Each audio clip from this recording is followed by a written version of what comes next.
Jai Baba, good morning. And let's, Sunil, are you in a position to read? All right, I'll read this. Sure, go ahead, all yours. How to love God. Jai Baba.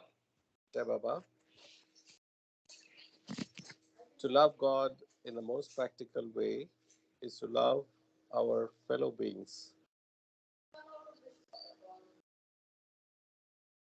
If we feel for others in the same way as we feel for our own ones, our own dear ones, we love God. If instead of seeing faults in others, we look within ourselves, we are loving God. If instead of robbing others to help ourselves, we rob ourselves to help others, we are loving God. If we suffer in the suffering of others and feel happy in the happiness of others, we are loving God. If instead of worrying over our own misfortunes, we think of ourselves more fortunate than many, many others, we are loving God. If we endure our lot with patience and contentment, accepting it as His will, we are loving God. If we understand and feel that the greatest act of devotion and worship to God is not to hurt or harm any of His beings, we are loving God. To love God as He ought to be loved, we must live for God and die for God, knowing that the goal of all life is to love God and find Him as our own self. Avatar Meher Baba Ki Jai. Avatar Meher Baba Ki Jai. Welcome back to MBA, and let's continue our journey. So, any thoughts on where we are in the book before we continue? So, in 4 is where we are, book 4, part 4. So I thought I'll just again refresh a few things. We are going through the path and Francis's take on what the spiritual journey entails. We noticed how he has used the term perfect master synonymously with God, with the avatar specifically. And so when he says perfect master, the interpretation that we can take away is that he's setting the path for the next 700 years, where the avatar is less accessible. Let me carefully use the words, but the perfect master is there. Of course, the weakness being both of them are difficult to identify, be it perfect master or be it the avatar. So you need the grace or intense effort to be able to, I mean, intense effort followed by grace, I would say. So that's that. We noticed how he plays on the theme of this dark wave. Remember the dark wave? The dark wave, the beach, the wisp of hair, and the tongue of Kali, right? Then we noticed how he plays with the theme of the sun and the moon again, right? The sun and the moon. Anybody remembers what's the sun and the moon and analogy? Because we're going to see a little more of it now, guys. Anybody? Sun, moon. So yeah, go ahead, Tom. The You are sun is muted. the self and the moon is the reflection. So it's like our ego personality selves, the false I, and the Yes, sun is that was basically your the real. extended interpretation, which was beautiful. And in fact, I want to write to Ward about it, saying this is another interesting way of understanding sun moon. But the way the first level of understanding of the sun and the moon represents the desires, the false world, and the path of going down. I mean, being in awe of these desires and going down that path. Whereas the sun path is the tougher one, the brighter one, the one that's full of light, and road not taken, right? So it's a fork. The humans have a choice, and we get allured by the desire driven world, which is the moon world, the moon path. And he uses another phrase, I'm sure people may remember, sun beat. Now, the other path is not for the faint hearted.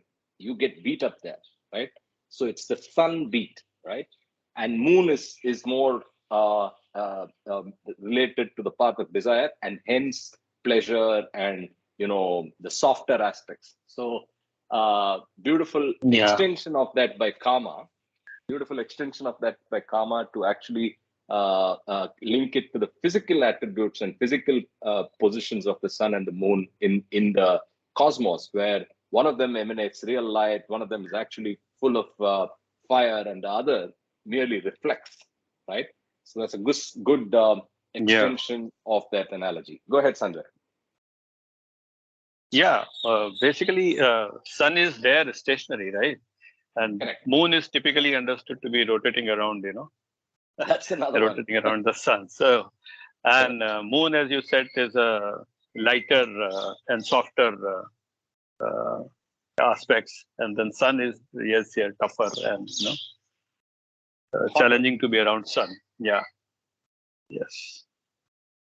But the So, other analogy you can use is the sun is like the white screen in a movie theater, and the moon is like the movie of life. Each person's ego personality selves, how it behaves each day is like a movie. We are all in a movie in the 16 hours of our waking state. So when you look at the cinema theater analogy, the white screen doesn't need the movie, but the movie needs the white screen. So the white screen is an independent variable, just like the sun is an independent variable. The moon needs the sun to get reflected. And similarly, the movie, the cinema of life, is also dependent on the white movie screen. And when you come back to the real eye and false eye, because ultimately that's what, like as you said, the false eye, which is all the desires, that is also coming out from, you need, it's a reflection of what do you call the realized self. The realized self is going through this game of duality, right? Because for its own amusement, as far as I'm concerned, the who am I aspect is that we are all know we are divine, but we have not awakened to it every moment. So the whole journey, as you said, the sun is a tough one, is to be able to be self-aware all the time, which is very difficult because through evolution we have become so conditioned by our mind that we are always mind centric, not heart centric or self centric. So I think that is why one insight that came to me this last week was that self knowledge is so important nowadays, because especially in the kind of society we are living in, which is based on information. So there is so much of information out there that it's very confusing what makes sense. So when you look back at the real question, who am I? That question answer is given that you are the walking Buddha or divine, whatever. But you need self knowledge for that. So I correct. think that is where Baba's literature makes a lot of sense. That unless you have self knowledge, you can't proceed further. In this journey, unless you have the gift of pure love, which is very different. Jai Baba. Absolutely, absolutely. Thank you. So, by the way, if you're on a train, the audio is impeccable, and so is the network. So, if you're not, then it's fine. I thought you were on a train longer than the now. Ama, still on? I reached my village, boss. Yeah, train Hey, came at okay. So you're doing 5:30. Chennai to, you're doing south to south. I thought you were doing Bombay to south, and hey, you're already. Okay, okay. All right, sounds good. Cool. So the other, the journey that we noticed, which I loved especially, is God speaks is the best path. Below that is the path of love. Below that is meditation, and below that is reading, just reading. And the worst of all is gossip, right? That's the para I'm on. It's better to read than gossip. It's better to meditate than read. It's better to love than meditate. But since you're already trapped in the coils of mental convulsions, read the books of the saints, and God speaks by the perfect master, right? So anyway, I think it's now we're ready now to go to the place where we stopped, which is, yes, yeah. So we start with the lion coming under the shade of this palm tree, right? So again, just from an analogical reference standpoint, lion reminds you of what we have seen in Francis. So he uses lion to describe Christ, right? So he lionizes Christ. So that's again just a reminder. Anyway, so let's continue. Avatar Meher Baba ki jai. And I'll start from yeah. One more thing. When you were just talking about self-knowledge is better than love is better than meditation, and so on. I think Baba has given a better explanation, which just I remembered in Discourses, page number 276, The Man God. Here he says, I'll read it. Of all the subjects of human study, God is the most meaningful. But purely theoretical study of God does not take the aspirant very far toward the real purpose of human life, though it is always better to study God than to be completely ignorant of his existence. To seek God intellectually is infinitely better than to be merely a skeptic or an agnostic. And it is decidedly better to feel God than to study him through the intellect, though even feeling for God is less important than the actual experience of God. However, even the experience of God does not yield the true nature of divinity, because God as the object of experience remains different from and external to the aspirant. The true nature of God is known to the aspirant only when he attains unity with God. By losing, it is better to study God than to be ignorant of him.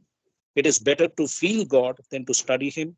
It is better to experience God than to feel God. And it is better to become God than to experience him. So I think this kind of sums up the whole journey of life for all of us. Jai Baba. Correct. That's correct. a good reference. Good reference. Yeah. Thank you. Other learning that I get from this, what Kamaji was talking, was in the Baba world also we have people who are in different phases of this. There are people who are very intellectual, and sometimes in general conversations, उनको knowledge तो बहुत है पर प्रेम नहीं है. So probably those are the people who are in that journey. So we should all understand this, and each Baba lover is a mix of everything, of course, and some aspects are more prominent than the others. So so it's not right to comment on anybody in the Baba world or any God lover in that sense. Yeah, yeah, Baba. That's the learning for for me at least. Yeah, Baba. Well said. Well said. I think Yeah. different strokes for different folks, right? Correct. So, Yeah. and who are Yeah. we to judge? We are. You're right. We have Right. seen Right. in we have seen in so many illustrative examples of the Guru Shishya Parampara, even in the Baba stories, how we never will understand why something a disciple goes through, or what a disciple is subject to by the master. So we will never be able to comprehend that. So it's better not to comment. Right. Right. Right. Yeah. Yeah, Baba. So in essence, what Sanjay was saying is that everybody is playing their role based on their sanskaric impressions. So there is no need to blame anybody or nor feel bad, because everybody is under that gun of their sanskaric impressions and they are bound by that. So this is how I have been able to deal with people when you have, the so-called good, bad, and ugly encounters with different kinds of people in your daily life. So the only solution for me is to look at them and say, like, look, it's not his fault. I mean, he's just reacting to his sanskaras, spending sanskaras. What can you do? Jai Baba. Right. Yeah, Baba. Sure. Perfect. Well said. So after all those tangents, which I think were worth it, let's go to where we are supposed to start. Twaddling and twittering are they, snooking and sniting, hopping nervously, puss purring, and piddle puddling, while ranging the hills.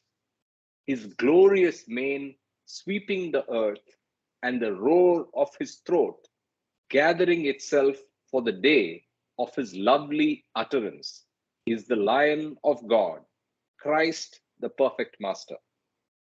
So this is about Christ, but he's talking about the people on the path who, and it's a beautiful imagery. Journey with me. Twaddling and twittering are they, snooking and sniting. We'll look those words up. Hopping nervously, puspering and piddle puddling. So they're making noises. They are getting excited by piddle puddles, small pieces of water, small collections of water, while ranging the hills as they climb the hill. His glorious mane sweeping the earth, and the roar of his throat gathering itself for the day of his lovely utterance. So the roar of his throat is actually gathering itself for the word, right? The Bible gives a lot of importance to the utterance of the word, right? Is the Lion of God, Christ, the perfect master. So again, just like I was telling you in the previous stanza, lion is equated to Christ, the perfect master. Let's look up sniting for whatever it's worth. Sniting. Sniting is to blow the nose. Right. So that's what it is. Sniting is to blow the nose. So, and snooking. What's snooking? Snooking is when you're in a chat room. Okay, that's a modern word. As proud as. Let's check this out. By the way, this is a European dictionary, snook. Pronunciation. Now, freshwater marine fish of the family. Okay, it's a fish. Snook, the verb. Third person singular, simple present tense. Snooks, present partner. To fish or snook. Okay, so piddle, puddle, snook, snipe. So that's what he's saying. So he's going with the water analogy. So nothing dramatic. So let's just go further. Nor follow the way of the rice Christians, the ones in it for the handout, who reckon heaven is a ready-built home on a lottery won allotment, and God a cow to be tethered on the back lawn for milking. Mean men who refuse the lovely song call of the perfect master. Now, he takes the traditional religions to task. Beautiful use of words. Nor follow the way of the rice Christians. I don't know why he calls it rice Christians, but then he's equating the ones that are lost in rituals and the literal word and not really taking the path of spirituality. The ones in it for the handout, the ones that are just waiting for what the church pronounces, what the pastor tells you to do, who reckon heaven, and they believe that heaven is a ready-built home or a lottery won allotment, and God is nothing but a cow to be tethered on the back lawn for milking. So God is also almost something where you have him at the back lawn, and whenever you need milk, you just go get whatever you want. Mean men who refuse the lovely song call of the perfect master. So these are the mean men who hear the song of the perfect master, but they don't heed it, right? So that's what he's saying. Beautiful expression here. I don't think there's a reference in the notes to rice Christians. 87 is only September. Okay, let's just keep going.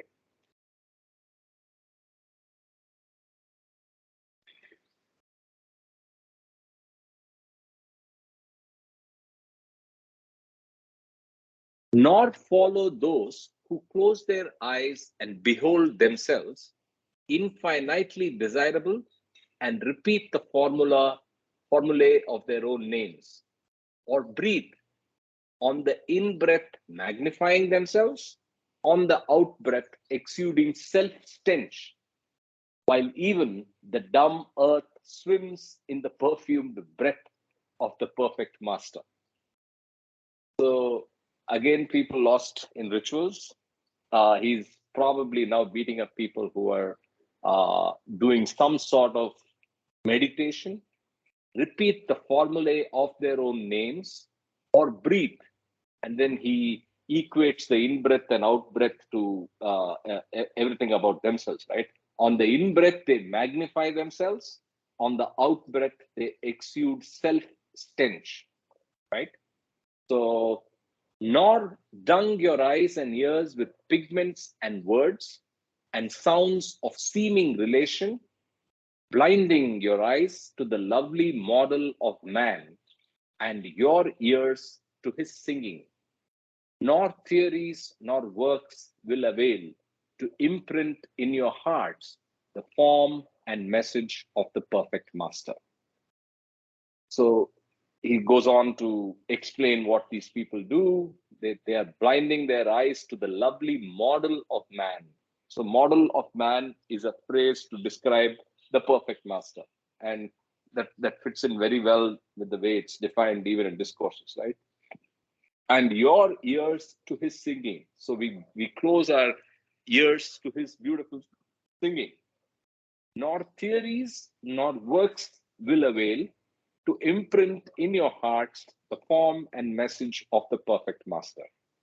Right? The Correct. This spiritual is path, japa and tapa, hatha yoga. tapa, exactly, Yeah. exactly, Yes. exactly. Yeah. Japa and tapa. The spiritual path is the natural occupation of adults. Unconcern is the prerogative of children. So initially, I mean, he's equating it to maturity, to age, to adulthood. So kids are unconcerned about the perfect master in the spiritual path. But then he says adults should naturally move to that. The spiritual path is the natural occupation of adults. Unconcern is the prerogative of children. The child came here out of curiosity, but the child became a man in order to experience in the world, his own body, the grace of the perfect master.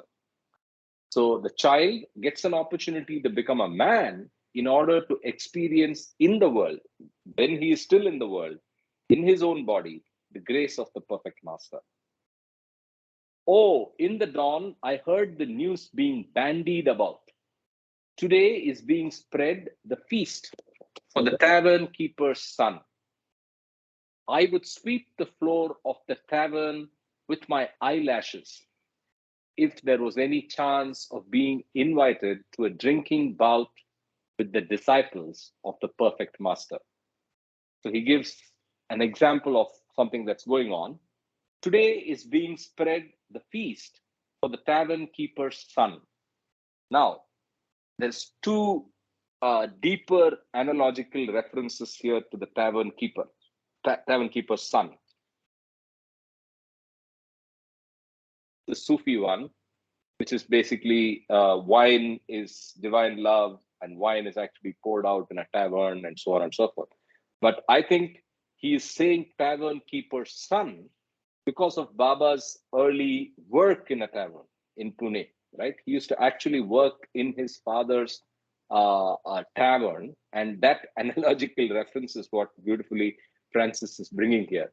And he says, today is being spread the feast for the tavern keeper's son.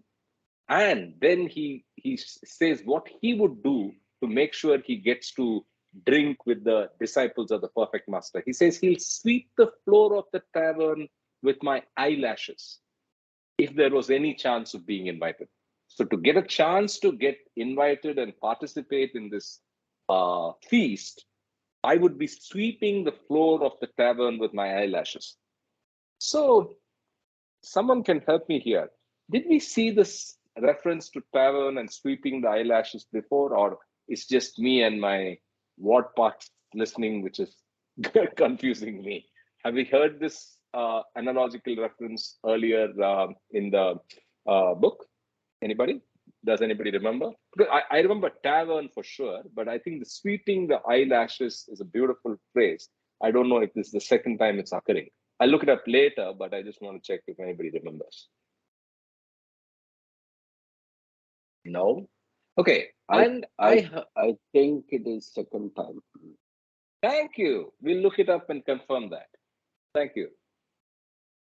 Let's continue. And I heard in my dreaming, which, O fool, I fondly imagine is waking. I'll read it again.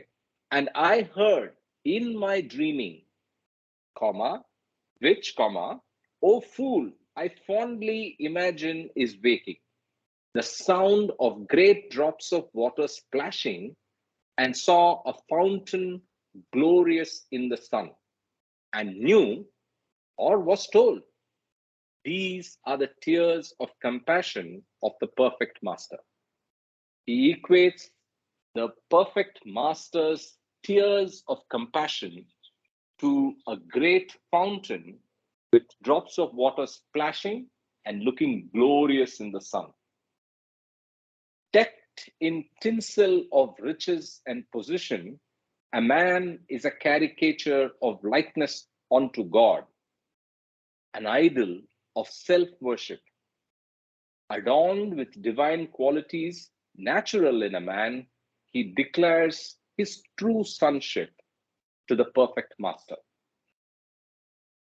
So, decked in tinsel of riches and position, a man is a caricature of likeness unto God. Now, this is again God speaks, right? Where Baba says human being is a representation of the God of God Himself, and it's an idol of self-worship. So he's talking about a human adorned with divine qualities natural in a man. He declares his true sonship to the perfect master. Oh no, I think is he talking about the perfect master here? Anybody? Or is he talking about the man? And he says, once you go to discipleship, his true sonship to the perfect master. How do we understand this? Anybody? I think it is a reference to the inner self, God in all of us.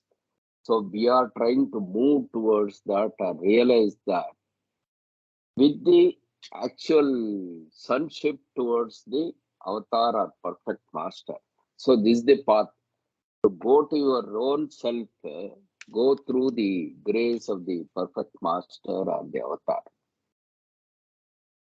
Okay, so you're saying sonship is the first 2-3 lines are a reference to humans, and then the last line is a reference to the humans, ordinary humans, submitting and surrendering to perfect master in sonship. Yes. Okay, that's what I thought as well. Material ambition is delusion, that acquisition is security. When we acquire, we think we are secure, and that itself is delusionary. Material ambition is delusion, that acquisition is security. But what the world calls security is proved no security, because it rests upon that which is changing and passing, and not upon love, which is the root and being and crown of the perfect master. I'll read the whole thing again. It's simple, but it's beautiful. Material ambition is delusion, that acquisition is security. But what the world calls security is proved no security, because it rests upon that which is changing and passing, and not upon love, which is the root and being and crown of the perfect master.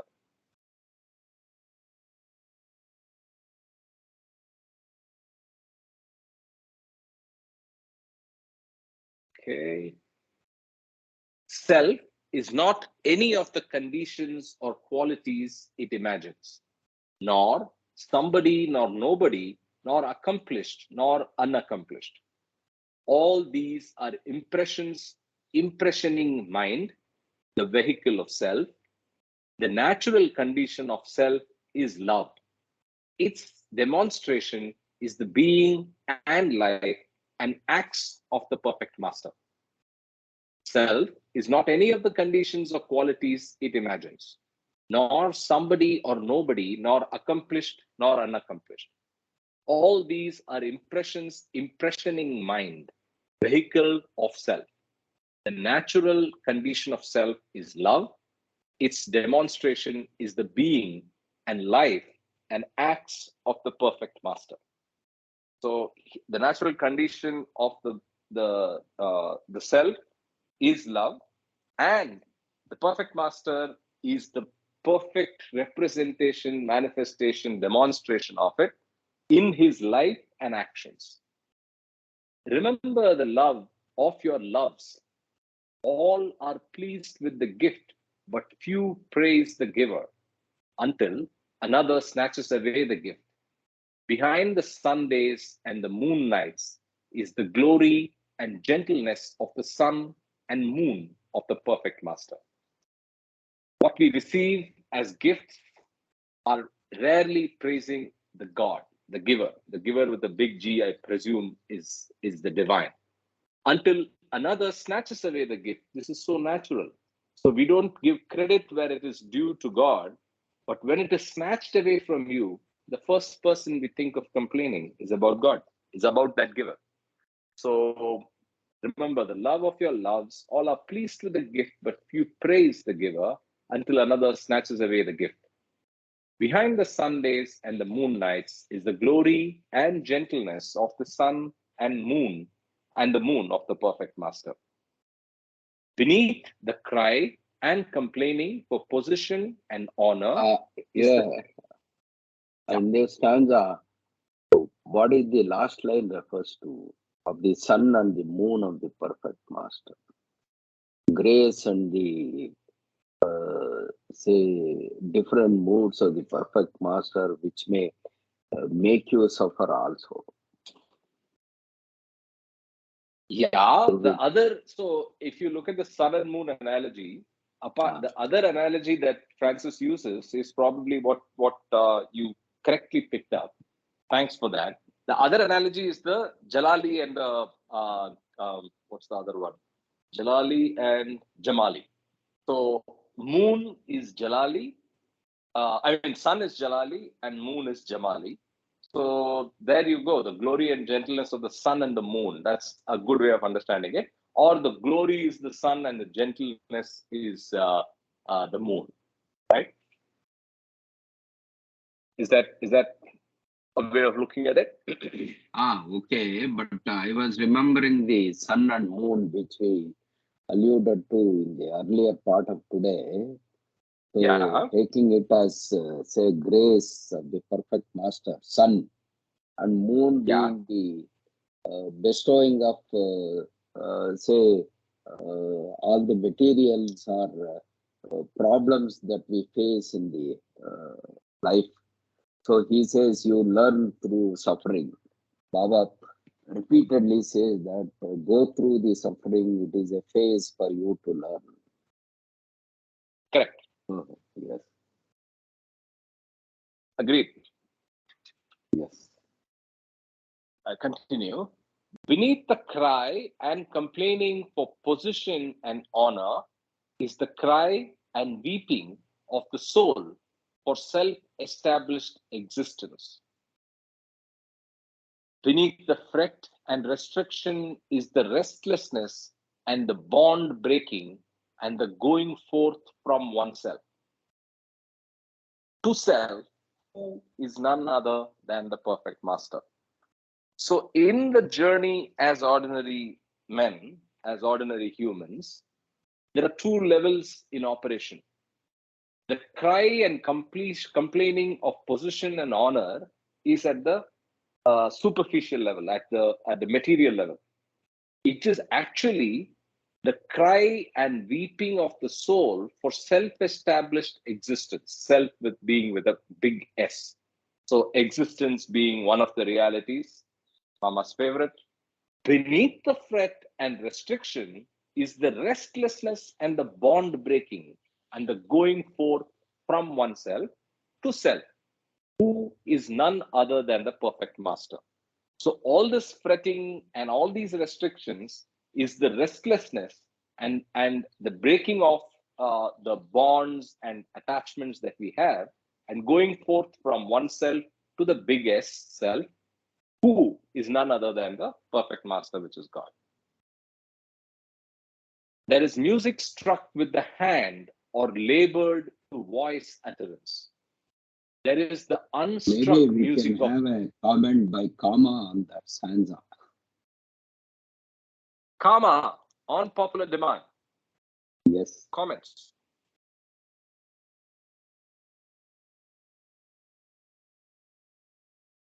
Comma is not coming up. Yes. Comma is in the back lawn looking at the cow. Yeah. Hey, Milking sorry, it. tell me what were you asking? Sorry. No. No, regarding Comma. this stanza, Huh? beneath the cry and complaining for position and honor is the cry and weeping of the soul for self-established existence. Beneath the fret and restrictions is the restlessness and the bond breaking and going forth from oneself to bigger self, who is none other than the perfect master. So thought of having a comment from you on this. Oh, are you saying that? Do you want me to say anything about this or just a comment? Yes. Yes. Any comments from Whatever you comes on to your this stanza? mind. Well, I think it's very clear that beneath the cry and complaining for position and honor is basically initially we are trying to get material freedom. See, remember there are only two kinds of freedom: material freedom and spiritual freedom. Because we can't put the cart before the horse. You can't get spiritual freedom before getting material freedom. And what do we mean by material freedom? It's again the self-actualization process of Maslow, the roti kapda makan, food, shelter, and clothing. So Baba always was very practical, as we know from my wish, do your duties and responsibilities. So now what happens? We are trying to attain material freedom. In the process of attaining material freedom, you go through all these challenges in life because you are going to deal with all kinds of people where you have to cry, complain for your bonus and getting your designations. I did damn good. Why am I not, But actually, the behind all this is that only goal of life is to realize the self, which is the existence. We know what is God. It has many different aspects: existence, self, love, truth, infinity, being, and so on. So for self, that is why the capital letter self established existence. Beneath the fret and restriction is the restlessness. So technically, why we are restless is we want to get out from this material aspects, but we are bound by it because of our duties and responsibilities, plus our own sanskaras. We have to break our sanskaras. And the bond breaking and the going forth from oneself. From oneself, you see, there is a small self, which is basically the ego personality self, the false I, to capital self, who is none other than the perfect master, which is your oils, our innermost loving self. So the perfect master, avatar, are base perfect ones. They are all basically representing our innermost loving self. So this is my understanding. Jai Baba. Yes, I got your answer. Oils, I thought you will refer to that. Thank you. Okay. So that I'll continue. There is music struck with the hand or labored to voice utterance. There is the unstruck music of the heart and the soul's clear and effortless singing. There is the written verse and the hand painted picture and the painting of the soul in likeness of the perfect master. So he's talking of two different arts. There is music struck with the hand or labored to voice utterance. You either sing or you play music with your hand, but that's inferior. There is the unstruck music of the heart and the soul's clear and effortless singing. So for that's the true and lovelier music.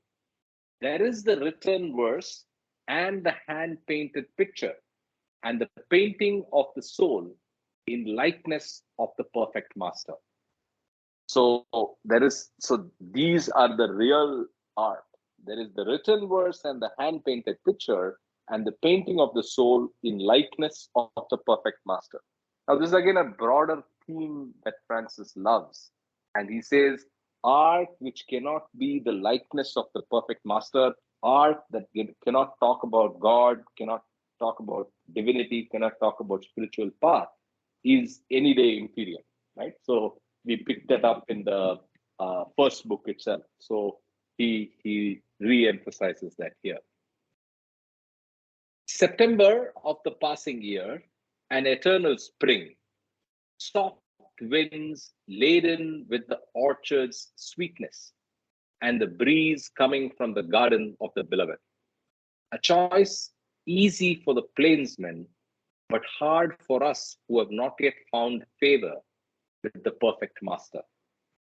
Now, there was a note on September. Now, the book is being written by Francis, who's in Australia. So spring is in September. And he says, September of the passing year is the eternal spring, because the spring that he's referring to is the spring and the breeze of the perfect master's divine grace upon us. September of the passing year, an eternal spring, soft winds laden with the orchard's sweetness, and the breeze coming from the garden of the beloved. A choice easy for the plainsmen. Now, here's where he compares us to people who are on the plains. A choice easy for the plainsmen, but hard for us who have not yet found favor with the perfect master. So we are yet to get the grace which helps you remember and enjoy the sweetness of the breeze, which is coming from the garden of the beloved. The pious and the materialists have their reward, and the perfume seller on the street corner has occasionally the eye of love returning his bright glances.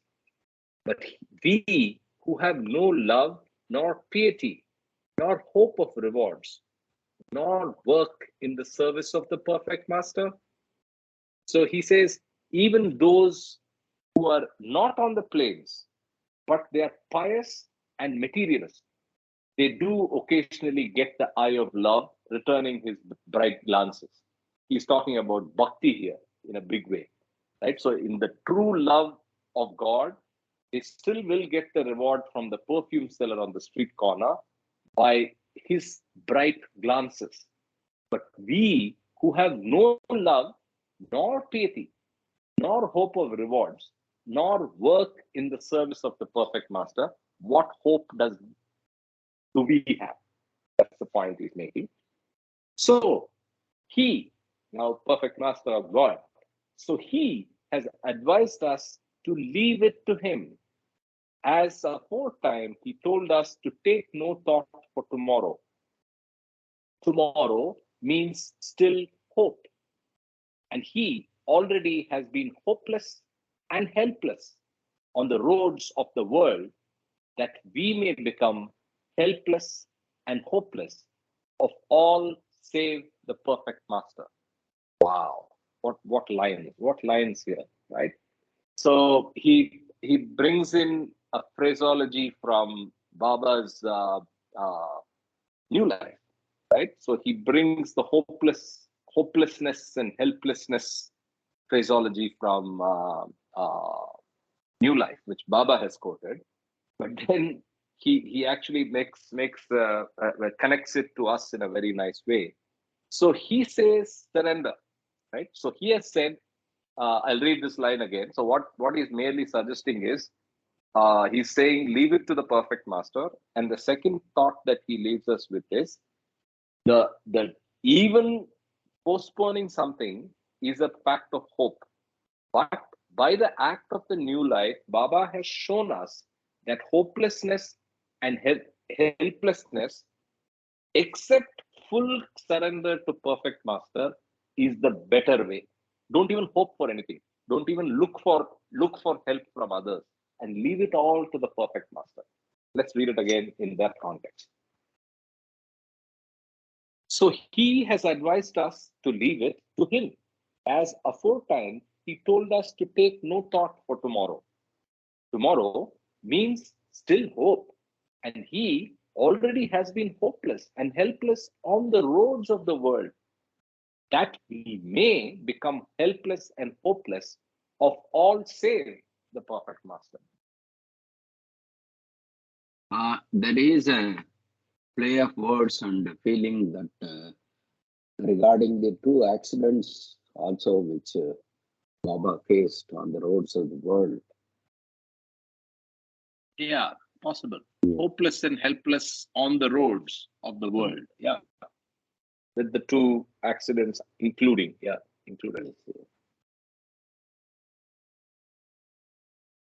So we come to the last one. Last page in part 4. Unlearn your learning. Unhope your hopes. Unlove your loves. Nothingness is becoming to those arisen from nothing. Clear some ground for love with a big L. Love, the big L. The entire forgetter. The only rememberer. The chastener and the cherishes. The perfect master. So he says, unlearn your learning.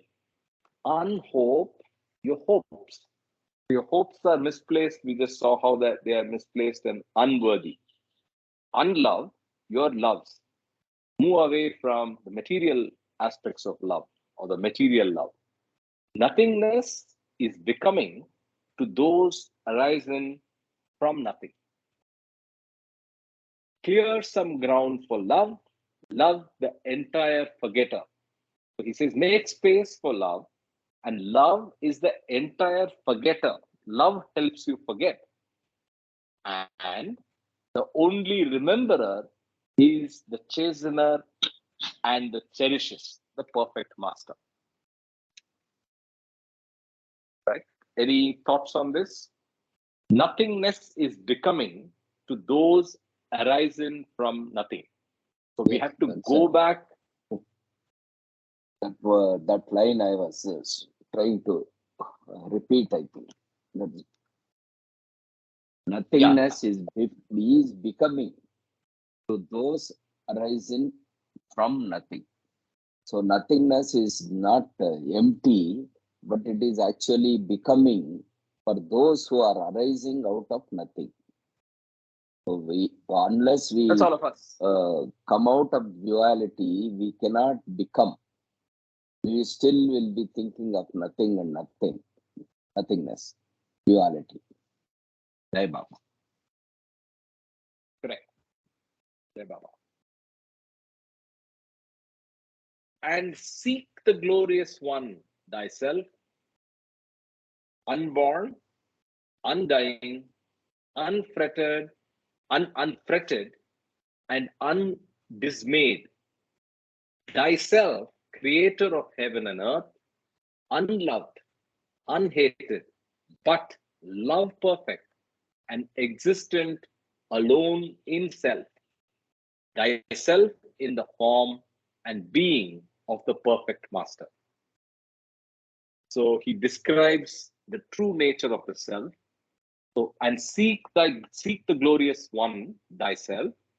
The glorious one is unborn, undying, unfretted, and undismayed. Thyself, that is you, he moves to you now, which is the creator of heaven and earth, unloved and unhated, but for love perfect, which is the perfect love, the divine love, and existent alone in self with a big S. So among the realities, he uses existence again. Thyself in the form and being of this perfect master. Seek his love, or ever the dark wave shall bear you in fiercest sunbeat of days and terrible loneliness of nights. Nor flag nor friend to greet you, utter night and the dark wave curling above you. Seek his love and forgiveness while yet he is here in form of the perfect master. So seek his love. Now he's talking about us and he brings back the analogy of the dark wave. If you don't get to the perfect master, the dark wave gets you and you will be terrible and struggle. So move away, Seek his love and forgiveness. Seek his love, or ever the dark wave shall bear you in fiercest sunbeat of days and terrible loneliness of nights. Nor flag, nor friend to greet you, utter night and the dark wave curling above you. Seek his love and forgiveness while yet he is here in form of the perfect master. So he's saying, while yet he is here in the form of the perfect master, so he refers to God here. Clearing the ground is erasing the impressions of the mind. Impressions are the veils between ourselves and truth. When they are erased, self stays in his native condition. Self, the beyond God of love, from where we once came, and here God of redemption in the person of the perfect master. So he contrasts beyond God and the perfect master. The beyond God of love, where we once came, and here God.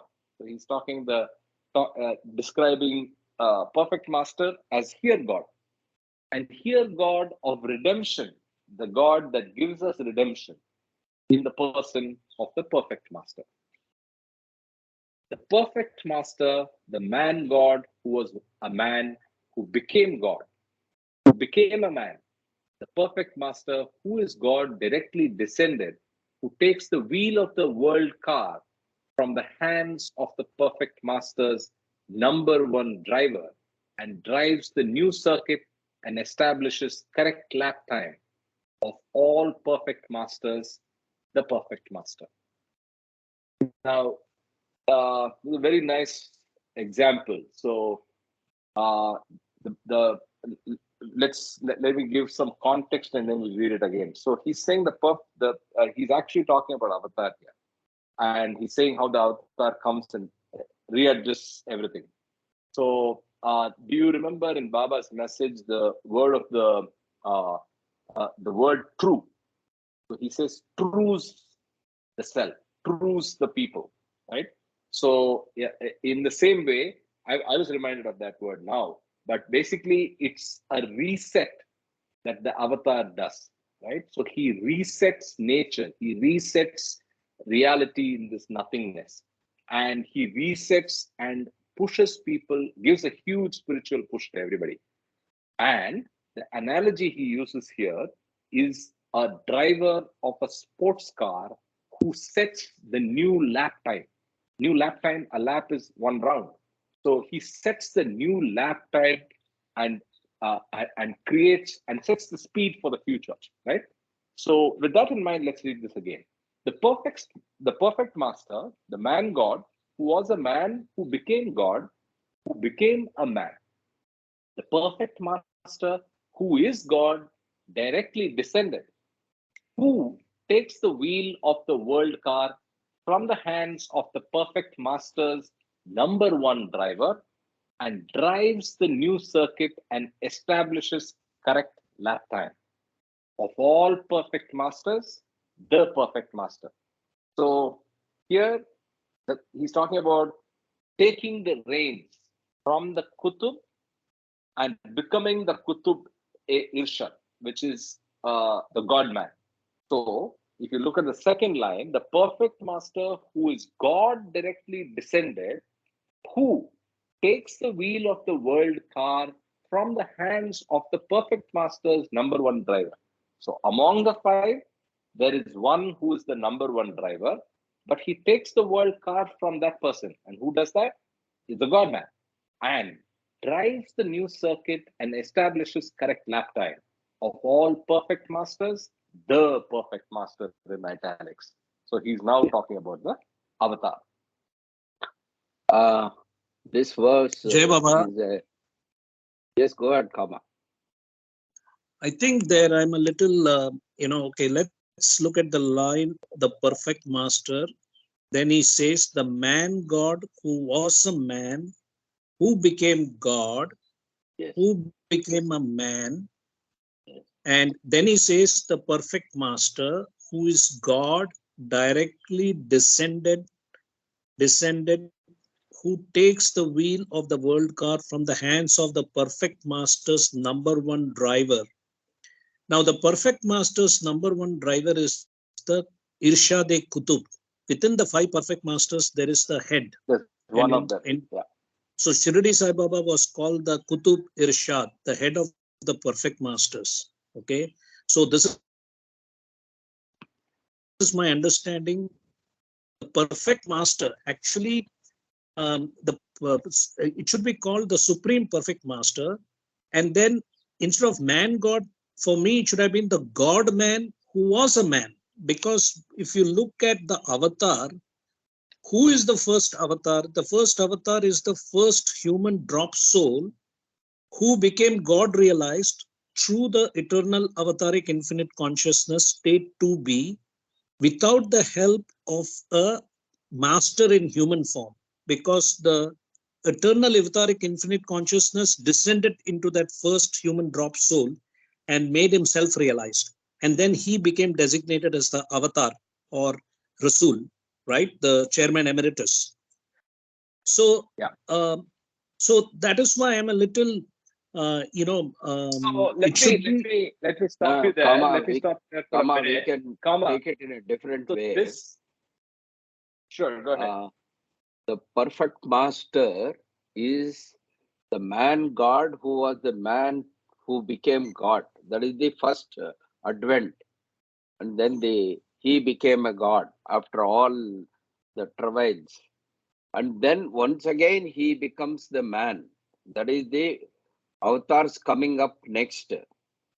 The perfect master who is God directly descended, that is this who became a man, who takes the wheel of the world car from the hands of the perfect master's number one driver. Here, the second line, perfect master, is the first perfect master. That is who has become, after the descent, he becomes God. And in the next avatar, who becomes a man and then becomes perfect master, who is the God directly descended, who takes the wheel of the world car from the hands of the perfect masters. So, who becomes a man in the second line is the first phase of the God man or the avatar every time. So, he lives a state of a man, and then after the awakening, he becomes the uh, perfect master who controls all other perfect masters and takes charge and becomes the avatar ultimately. So that's how I think this can be understood. No, but I understand the second part, the perfect master who is God directly. So the perfect master in my book should be the supreme perfect master who is God directly descended, because that is the avatar. But the first line, which I understand, the perfect master, the man God, which is also understandable, who was a man because he goes through evolution, reincarnation, and involution, who became God, which means he became first God consciousness, Nirvikalpa Samadhi, and then who became a man, which means he became a Jivan Mukta and then a Sadguru, which means from God consciousness, he became creation consciousness or body consciousness.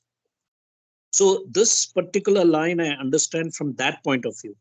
But then the second part, the perfect master who is God directly descended, which means directly descended means the avatar comes as a descent directly without going through the evolution, involution, reincarnation. So, who takes the wheel of the world car from the hands of the perfect master's number one driver, which we know is the Kutub Irshad of, as you said, of the five perfect masters, there is one head who is heading the whole hierarchy. So, that is the perfect master's number one driver.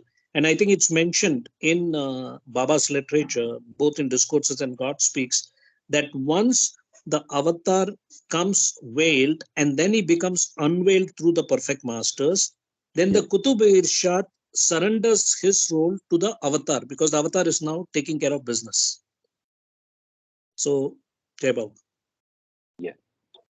So I think we're all saying the same thing. So if you've noticed the coloration and the highlighting that I've done now, I'm saying that The first phrase is perfect master. The second color is the description of the God man, which is the avatar. Now, what I am a bit confused with is what Mama said initially. That was confusing, but this is the way I understood it. Where the first one is like Kama explained, Jivan Mukta, and then came back, became a man. The perfect master whose God directly descended. So also notice there is a semicolon after the green highlight, at the end of the green highlight, right? So after that, it is all about avatar. Is the way I understand this. Correct. The first line, the perfect the definition of a perfect master, right? Somebody, correct. Right.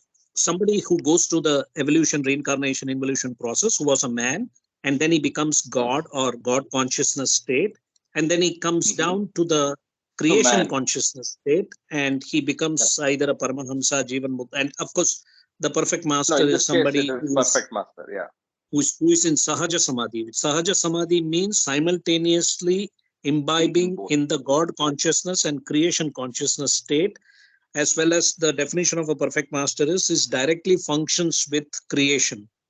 Whereas the Jivan Mukta, who is also in Sahaja Samadhi, but is a passive observer rather than an active participant like a perfect master. Deva. Yes, this much is correct. And this is what any drop soul can hope to achieve ultimately. Whereas the other aspect is the direct descent of God. Yeah, yellow is not for us. Green, not dream for on. us. Yes. Okay. Also, the yellow part, the perfect master who is God directly descended, is also about the different avatars that have come. Yes, so different avatars. Yeah.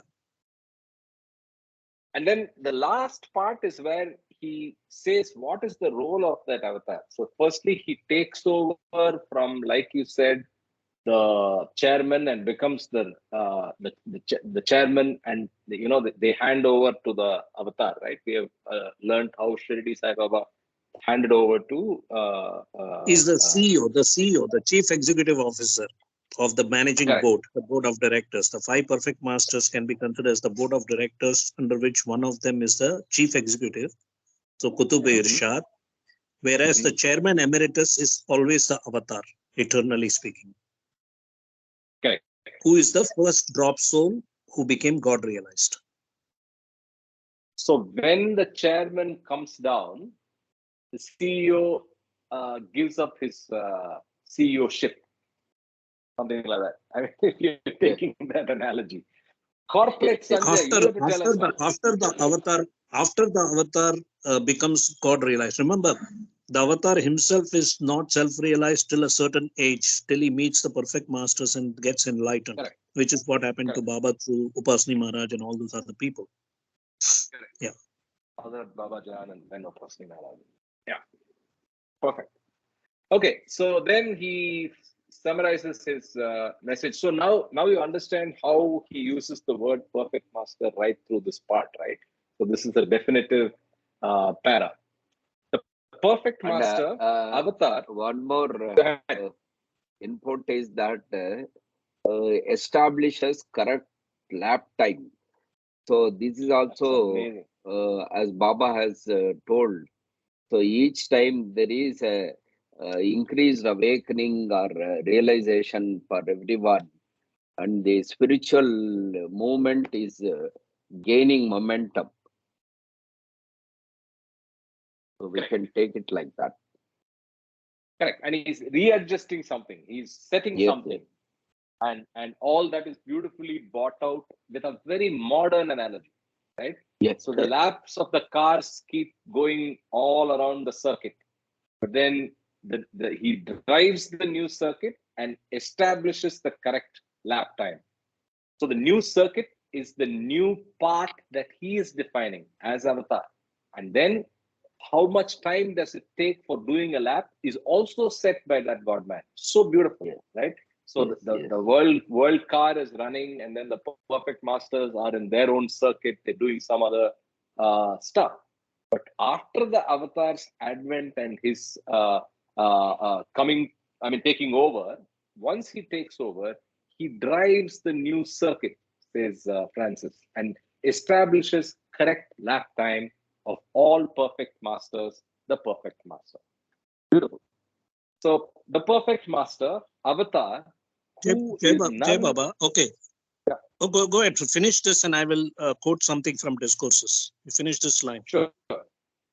Yeah, the perfect master avatar, who is none but God, who is the everything, which contains the nothing and his divinity. Again, a beautiful end to this line. So the nothing contains, the everything contains everything, contains nothing and his divinity. Right? So beautiful end to this part. Yeah, So, and Jai his Baba. devotee. Okay. And his So, devotee, how do you understand that? So it is self, perfect master avatar, who is none but God, who is everything which contains nothing. That is one aspect. And his devotee. the So what devotee is the the drop ultimate? soul. The Yes, drop yes, soul, self. self. So the ultimate what remains is the biggest self. Which is the real everything. So whenever Yes, you yes. read who is, because remember, everything and nothing, there are four parts: real everything, real nothing, false nothing, false everything.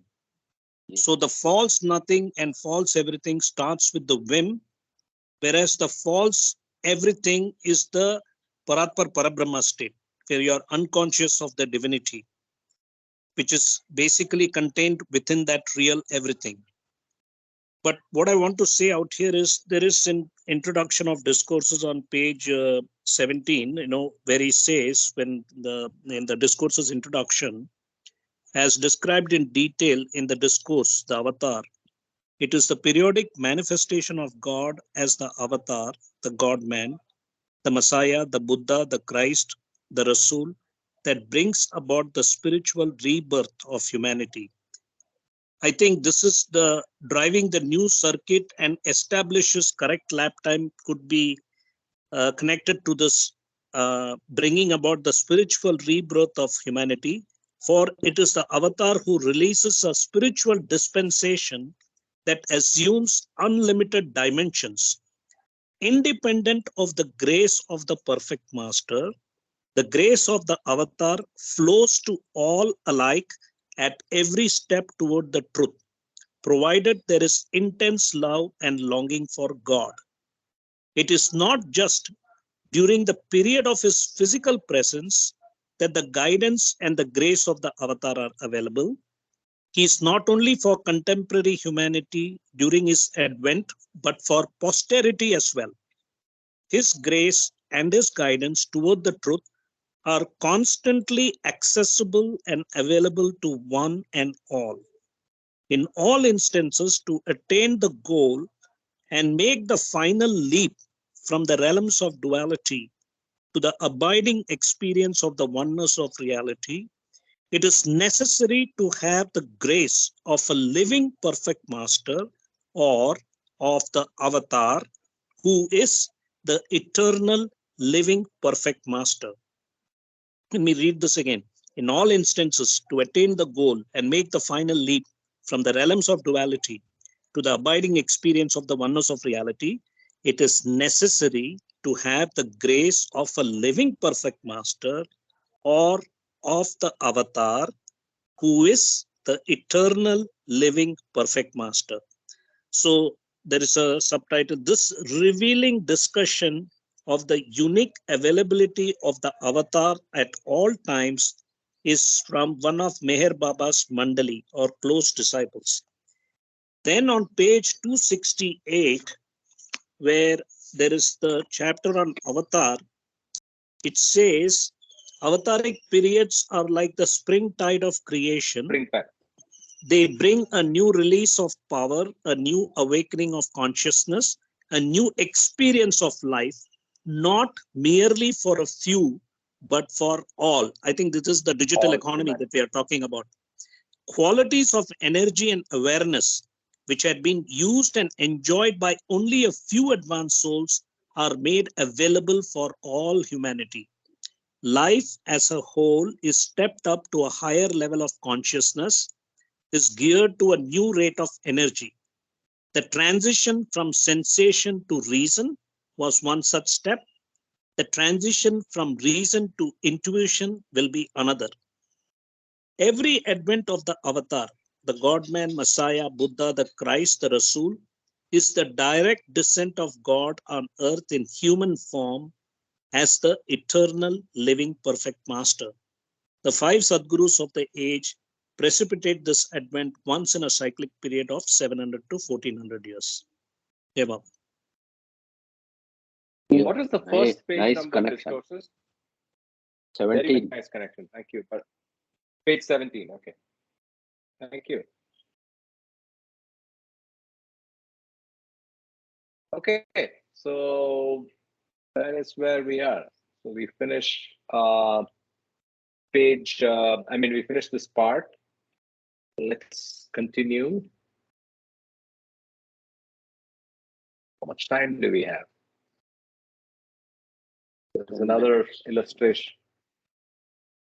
10 minutes? 20 Okay. minutes. 20 minutes. So we can read a little more. So there's a illustration of Baba, the face, and yeah. So wait a second. Where's the title? Book 5. Yeah, book 5. Yeah, book 5. The God-man as world axis and living perfection of art. So the book is about the avatar, which is the God-man, and the word he uses is world axis. I think he used it in book 1, the first reference. But this whole book is about God-man as world axis and the living perfection of art. Now he's bringing art here. The divine sun of reality shining through the mist of illusion. So onward we march. No, this, okay, this poetic Yeah, go ahead. structure, sonnet, is it? Yeah, sonnet. Yes, it is a sonnet. Yeah, it is a sonnet. You're absolutely right. So I think there are multiple types of sonnet, but this is a sonnet as described by Watt, right?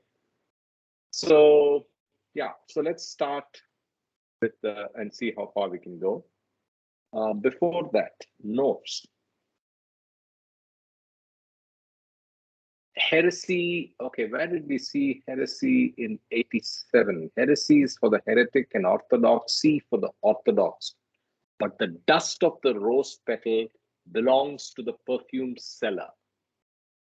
Okay, so this is when he was describing some of them getting beautiful glances returned from the perfume seller in the corner. So the reference is to Akbar and Akbar's. But I don't know how this figures here. Heresy for the heretic. Heresy is for the heretic. Heresy is like blasphemy, right? What is heresy? Heresy is talking ill of God or talking blasphemous stuff. So heresy is for the heretic and orthodoxy for the orthodox.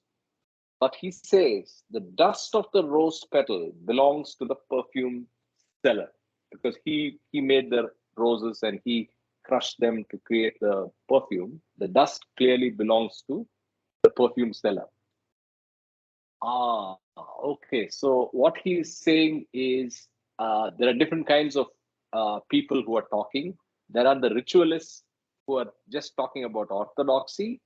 The heretic keeps questioning the existence of God and or beating up God.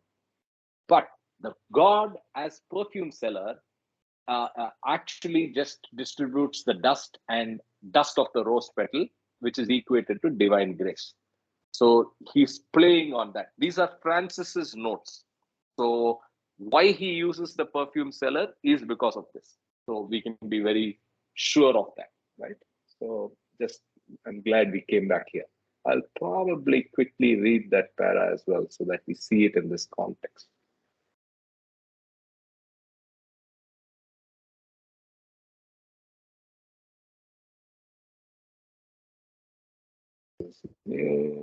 Yeah, the pious and the materialists, right? The pious and the materialists have their reward. So this is comparable to the orthodox belongs to orthodoxy. And the perfume seller on the street corner has occasionally the eye of love returning his bright glances. But we who have no love nor piety, nor hope of rewards, nor work in the service of the perfect master. So, what hope do we have who have neither piety nor service? Right? So, that's the reference here. Let's go back to 91, which is the start of the sonnet. The first one is a theme, and so and in this part, I think he's numbering the sonnets. So let's start with the theme, and then maybe we do a couple. Theme: art is an act of love in likeness of itself. Art is an act of love in likeness of itself. So art is like love. Spirit molding matter into lovely form. Beautiful. Spirit molding matter into lovely form. God's compassion as avatar onto men, and men's devotion to avatar as God. By God, for devotion is by grace alone. Avatar is his own act perfectly. Before his different names, speech retreats in confusion. Before the living one, the one present on earth in one's life, one can only say, O God, and weep and wait. Wait the round of his time and poetry of his word to inform us in likeness and paint us in livingness. Devotion is winged sacrifice under the shadow of his wings, flying to him, an arrow crying in the night for dissolution in love's mark. The dew of morning diamonding his sun as a necklace for his throat. His act in us for him. Well. So the complexity is a lot more, the intensity is a lot more, and he is trying to describe art as being something which has to be linked to God, which has to be a manifestation of divinity itself. Any other views and comments? We'll read it again slowly, but any reactions? Then we'll get there. No, it was too heady. I couldn't make out That's right. So let's go step by step. Art is an act of love in likeness of itself, spirit molding matter into lovely form. So the this part is about how art is nothing but an expression of love, and in a beautiful phraseology, he says spirit molding matter into lovely form. Either be it a painting, be it a sculpture, be it music, you're basically molding matter into a beautiful form for appreciation of beauty or for expressing love. So love itself as is expressed, and matter is molded into beautiful form by the spirit. It's not by the human. He says spirit does it. God's compassion as avatar onto men, and men's devotion to avatar as God, by God. For devotion is by grace only. Avatar, his avatar is his own act perfectly. So No, Here that he is you talking can about. stop at that level. I think God for devotion is by grace alone. There is a full stop. Correct. So that refers to what transpired earlier. God's compassion as avatar unto men, and men's devotion to avatar as God. By God, for devotion is by grace alone. So this is molding Devotion matter to into lovely form can happen. Same, it refers to that thing, art itself. God's compassion as avatar unto men, that is his grace, and man's devotion to avatar as God. So our devotion to the avatar as the God. By God for devotion is by grace alone. So devotion for devotion is by grace alone. Why by God here? Don't understand. Or self. Here, if we take it as everyone is God and nothing else. exactly. By God, for devotion is by grace alone. So he equates that spirit to grace here. So all the efforts of the art is actually molding matter into lovely form. And this is by the grace of God. I'm And not what able it to make that actually link back achieves to is, spirit. and what it actually achieves is an act of love in likeness of itself. That's nice. That's brilliant. Maybe that's where he is. What does he mean by avatar? His own act perfectly. Avatar is his own act perfectly. That is, say, avatar is God, but he is playing a role in this life, in this duality. So he is his own act perfectly. Avatar, his own act perfectly. So avatar is descent of God, no? But while he is in, say, the form here, he is acting as a human being. And that action is a perfect action. So if you like this to love, what all Baba did, that is a great art.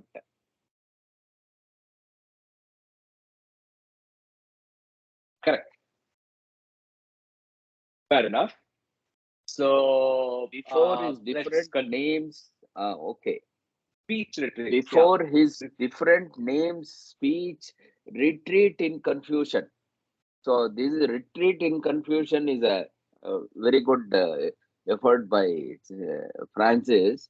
Say all the messages of all the avatars gets clouded over a period of time by different interpretations, and then also different way of telling that this is the truth, this is what Krishna said, this is what so and so said, and all that. So that is retreats in confusion. Before the living one, the one present on earth in one's own life, one can only say, oh God, oh God. So we have to catch on to the one living avatar or the, say, 100 years of the pervading life of Baba, which is available for us. We'll have to catch on to that. Yeah, so I think the other little thing I noticed is so if you look at it, there's a colon here. So yes, this ends here, right? So this ends here. Art is an act of love and likeness of itself. Spirit molding matter into lovely form, colon. And then he describes God's compassion and as avatar unto man. I'm sorry for the highlights. I don't mean to.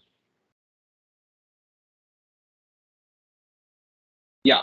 So that's just ending with devotion is by grace alone. Okay. And then he takes the next idea. Avatar is his own act perfectly. Then he explains that before his different living names, speech retreats in confusion.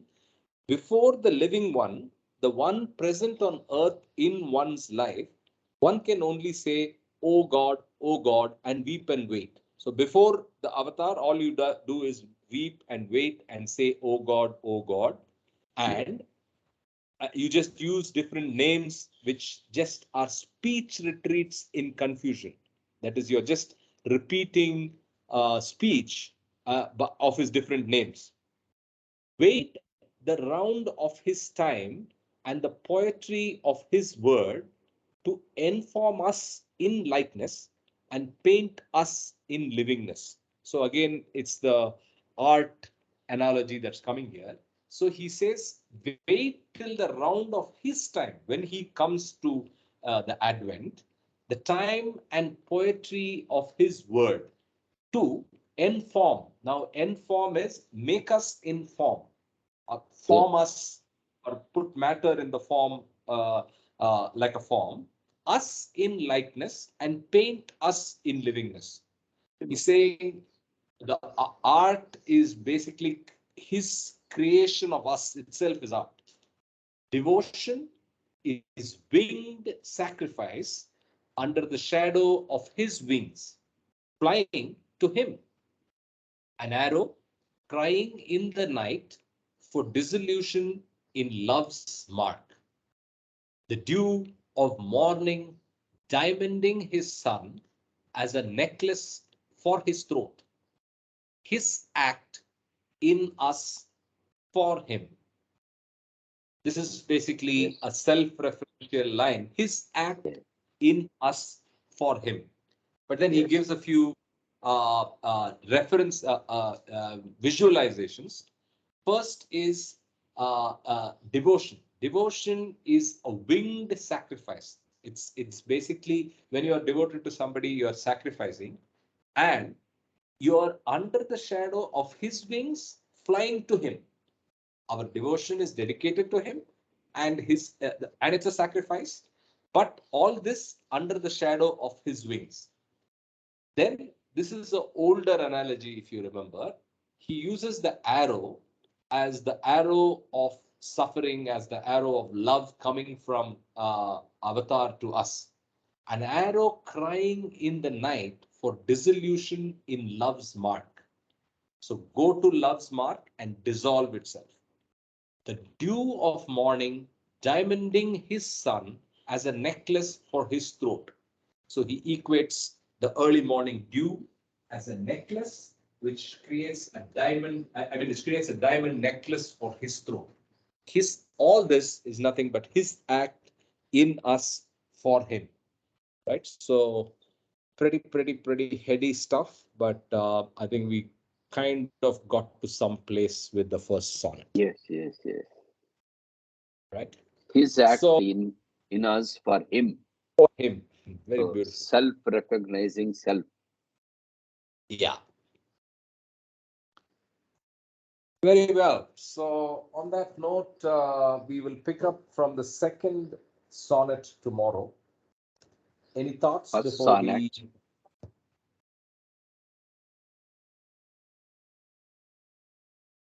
Yes. So I was just checking if there's any thoughts. No thoughts. We will catch up tomorrow, and all of you have a great Saturday. Okay. Jai Baba. Jai Baba. Jai Baba.